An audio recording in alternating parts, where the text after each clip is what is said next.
গত হয়েছে আপনাদের খুব কাছের পরিচিত মানুষ আমাদের ছোট ভাই আমাদের মায়ের জানাজা শরীক হওয়ার জন্য ওনার বিধি আত্মার মাগফিরাত কামনা শুকরিয়া আদায় করে মহান রব্বুল আলামিনের দরবারে এশারের নামাজ আদায় করে আমরা মুসলমান হিসেবে আরেকজন মুসলমান বান্দির জানাজায় শরীক হওয়ার মতো সুযোগ আল্লাহ তাআলা করে দিয়েছেন। সেজন্য সকলে শুকরিয়া আদায় করি, সকলে বলে আলহামদুলিল্লাহ।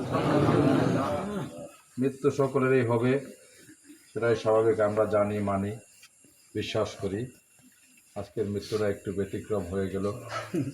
অসুস্থ অবস্থায় মারা যায় আমরা দেখি, অনেক সময় টুক করে তাৎক্ষণিক মারা যায়, এটাও দেখি, আমরা অভ্যস্ত হয়েছি। আজকের মৃত্যুটা ওনার নামে, তবে ধৈর্য শক্তিটা একটু ব্যতিক্রম হয়ে যায়। তাদের আজকের পরিবারের সামাদের অনুভূতি ভিন্ন রকম। মনের মাঝে আঁকড়ে যদি মোটরসাইকেলে না উঠতে হয়।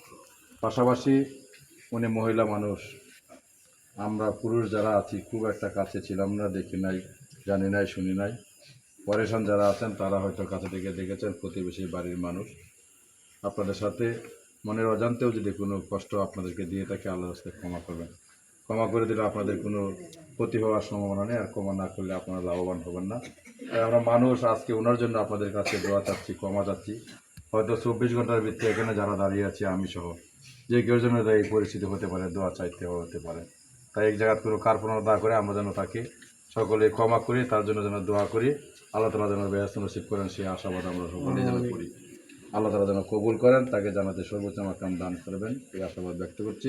পাশাপাশি সামাদ এই পরিবার বাংলাদেশ জাতীয়তাবাদী দলের আদর্শের মানুষ, সেই হিসাবে বাংলাদেশ জাতীয়তাবাদী দল ঈশ্বরগঞ্জ উপজেলা শাখা গভীরভাবে শোকাহত। আমরা ওনার আত্মার মাগফিরাত কামনা করছি, পরিবারের প্রতি সম্মান জ্ঞাপন করছি।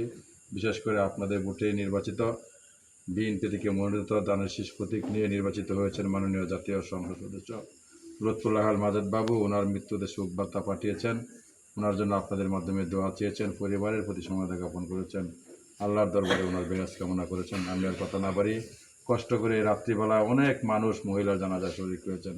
আমি ব্যক্তিগতভাবে পরিবারের পক্ষ থেকে এবং দলের পক্ষ থেকে আপনাদের প্রতি কৃতজ্ঞতা জানিয়ে সকলে সুস্বাস্থ্য এবং দীর্ঘ কামনা করে আল্লাহর দরবারে ওনার জন্য আবারও বেয়াস কামনা করে পরিবারের জন্য আল্লাহ তাআলা ধৈর্য ধারণ করার শক্তি দেয়, এই আশাবাদ ব্যক্ত করে আমার কথা শেষ করছি। আসসালামু আলাইকুম ওয়া রাহমাতুল্লাহি ওয়া বারাকাতুহু।